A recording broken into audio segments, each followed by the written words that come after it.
Hello guys, welcome back to my channel. তা তোমরা কেমন আছো? তুমি তো ভালো আছো। তো আজকে নতুন ভিডিও নিয়ে চলে এসেছি, এটা হারভেস্টার নিয়ে। ঠিক আছে, জিএম হারভেস্টার 88। তোমাদেরকে দেখাবো কেমন কি কাটছে না কাটছে নতুন হারভেস্টার। ঠিক আছে, দেখাচ্ছি। তো গাইস কেমন কি কাটছে তোমরা দেখো। জিএম 88, ঠিক আছে। এটা এইখানে আছে তোমার মহেন্দ্র আছে 575 টেক প্লাসটা, আর এখানে তোমার 740 এক্সটি। ঠিক আছে, তো গাইস তোমরা দেখতেই পাচ্ছ জিএম কেমন হাঁটছে বলবে। হ্যাঁ, 2500 আরপিএমে চলছে গাড়িটা। 102 নয় কিন্তু এটা 88 গাড়ি, 88। আর কে কে জিএম লাভার অবশ্যই কমেন্টে বলবে।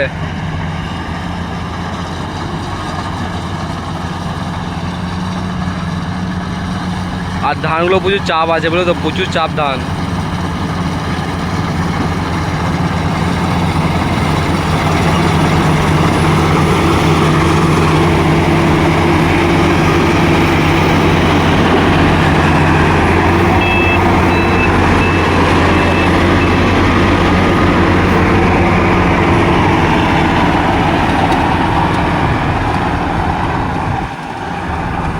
প্রচুর প্রচুর চাপ ধান, ঠিক আছে।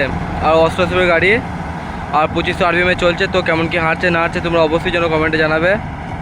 আর কোন গাড়ি বেস্ট, মানে জিএম বেস্ট না ইয়ানমার না কোবোটা, কায়রার ভিডিও আছে, মানে আনবো। ঠিক আছে, কায়রা আমাদের গ্রামেই আছে, চিন্তা কিছু নাই, অবশ্যই আনবো একদিন ভিডিও।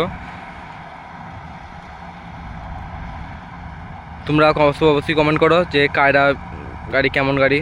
ঠিক আছে, তো কায়রা বলছে যে নাকি, যেটা শুনলাম ড্রাইভারের মুখে, জিএম আর ইয়ানমার এই দুটো মিক্সিং করি আছে কায়রা। কায়রা গাড়ি মানে খুব একটা ভালো না, খুব একটা খারাপ না, তবে আমার দিক থেকে বেস্ট ইয়ানমার আর কোবোটা বেস্ট। যতটা পারছি জুম করে দেখা যাচ্ছে। ঠিক আছে, তো কেমন কি হাঁটছে না হাঁটছে তোমরা অবশ্যই কমেন্টে বলো কেমন কি হাঁটছে গাড়িটা। জিএম 88, জমিটা অনেকটা বড় জমি, তো ঘুরে ঘুরে তো দেখাতে পারছি না সবটা, ক্যামেরাটা নড়বে, তাই কাছ থেকেই দেখাচ্ছি। তো কেমন কি হাঁটছে না হাঁটছে অবশ্যই কমেন্টে বলো। তো আর তোমাদের ফেভারিট গাড়ি কী গাড়ি হারভেস্টার, ঠিক আছে, কী হারভেস্টার তোমাদের ফেভারিট সেটাও তোমরা কমেন্টে বলো, যে কোনটা ভালো লাগে, ইয়ানমার না কোবোটা না জিএম না কায়রা, ফিল্কিং, অনেক রকম আছে, তারপর ওয়ার্ল্ড, অনেক কিছু আছে, অনেক রকম কোম্পানি বেরিয়েছে, কিন্তু চলতি একমাত্র আমাদের গ্রাম অঞ্চলে জিএম, ইয়ানমার, কোবোটা। ঠিক আছে, আর কায়রাটা সেরকম চলতি নাই, কিন্তু আমাদের গ্রামে একজন কিনেছে কায়রা, দেখছি ভালোই হাঁটছে দেখছি। এই জিএমের মতনই, জিএমের সেম ক্যাটাগরি গাড়ি, ওইটা বলছে জিএম আর ইয়ানমার দুটো মিক্সিং, মানে মাল মশলা দুটো মিক্সিং আছে। ঠিক আছে, তো আমি সেটা জানি না, আমাকে যেটা বললো ড্রাইভার বললো।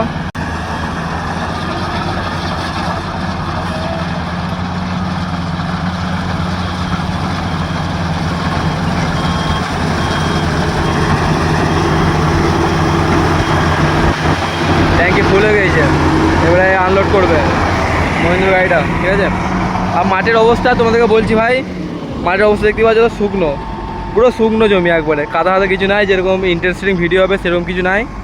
ঠিক আছে, সবই শুকনো জমি, আনলোডিং হচ্ছে গাড়ি।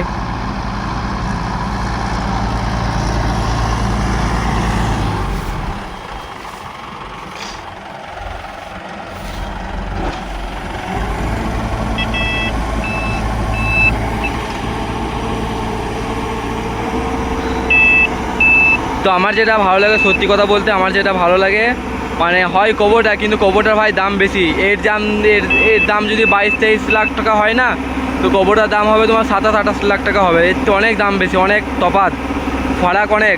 আর এই গাড়ি দেখো, মানে লিভারগুলো না, ওই যে লিভারগুলো থাকে সামনের লিভারগুলো প্রচুর মানে আওয়াজ দেয় বলতে, মানে এই গাড়িগুলো জিএম গাড়িগুলো না বেশি দিন মানে বেশি দিন যাবে না, মেনটেন প্রচুর করতে হবে এই গাড়িগুলো। কিন্তু কোবোটার গাড়িগুলো মানে ভাঙচুরটা কম হয়, একটু লং জিবিটা বেশি হয়, মানে লং জিবি ভালোই, মানে মোটামুটি ভালোই লং জিবি দেয়।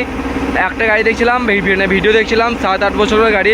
ঠিক আছে, 7-8 বছর গাড়ি হতে পারে, কিন্তু গাড়িটা কোনো রকম কোনো আওয়াজ নাই, মানে বলছে যে প্রথমকার মডেল, যেটা তোমার কোবোটা, যেটা মানে যেটা হাঁটুনি কম ছিল, যে গাড়িটা সবাই মানে সবাই বলছো যে হাঁটুনি কম গাড়ি, ধান কাটবো না, ওই গাড়িটা হাঁটুনি ভাই কম হতে পারে, কিন্তু এখনকার যে তোমার কিং প্রো বা যেগুলো এসেছে, ঠিক আছে, মানে ওই কোবোটা মালগুলো, সেইগুলো কিন্তু এখন ভালো হাঁটুনি দিচ্ছে বলছে। কিন্তু আগেকার যে মডেলটা ছিল না, ওই মডেলটা আমি দেখলাম, মানে একজনের বলতে একজনের ভিডিওতে দেখলাম, মানে ভালো গাড়িটা, খুবই ভালো, মানে গাড়িটা খুবই মানে একটু মানে মেনটেন তো করতেই হবে, তাই না? ওইসব গাড়ি মেনটেন করতে হবে, হারভেস্টার মানে মেনটেন করতে হবে। তুমি ট্র্যাক্টর পাও না যে তেল ভরবে আর চালাবে, ট্র্যাক্টরও মেনটেন করতে হবে কোনো কিছু। যে কোনো জিনিস মেনটেন না করলে কোনো দিন চলবে না।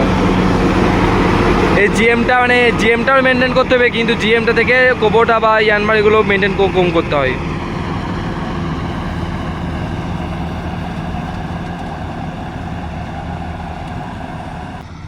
মোটামুটি ভালোই হচ্ছে, ধানের চাপ প্রচুর, মানে মানে ধানের চাপটা, ঠিক আছে, প্রচুর ধানের চাপ আছে, তাও মোটামুটি ভালোই হচ্ছে।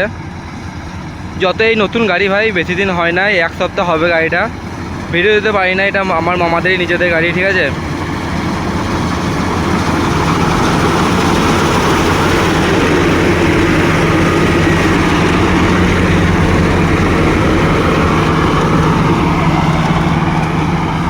গাড়িটা হাঁটনি কেমন অবশ্যই বলবে, ঠিক আছে। আমি তোমাদেরকে ওপর থেকে আবার দেখাচ্ছি গাড়িটা কেমন চলছে না চলছে, কত আরপিএমে চলছে। তো গাড়ি কেমন হাঁটছে অবশ্যই বলবে।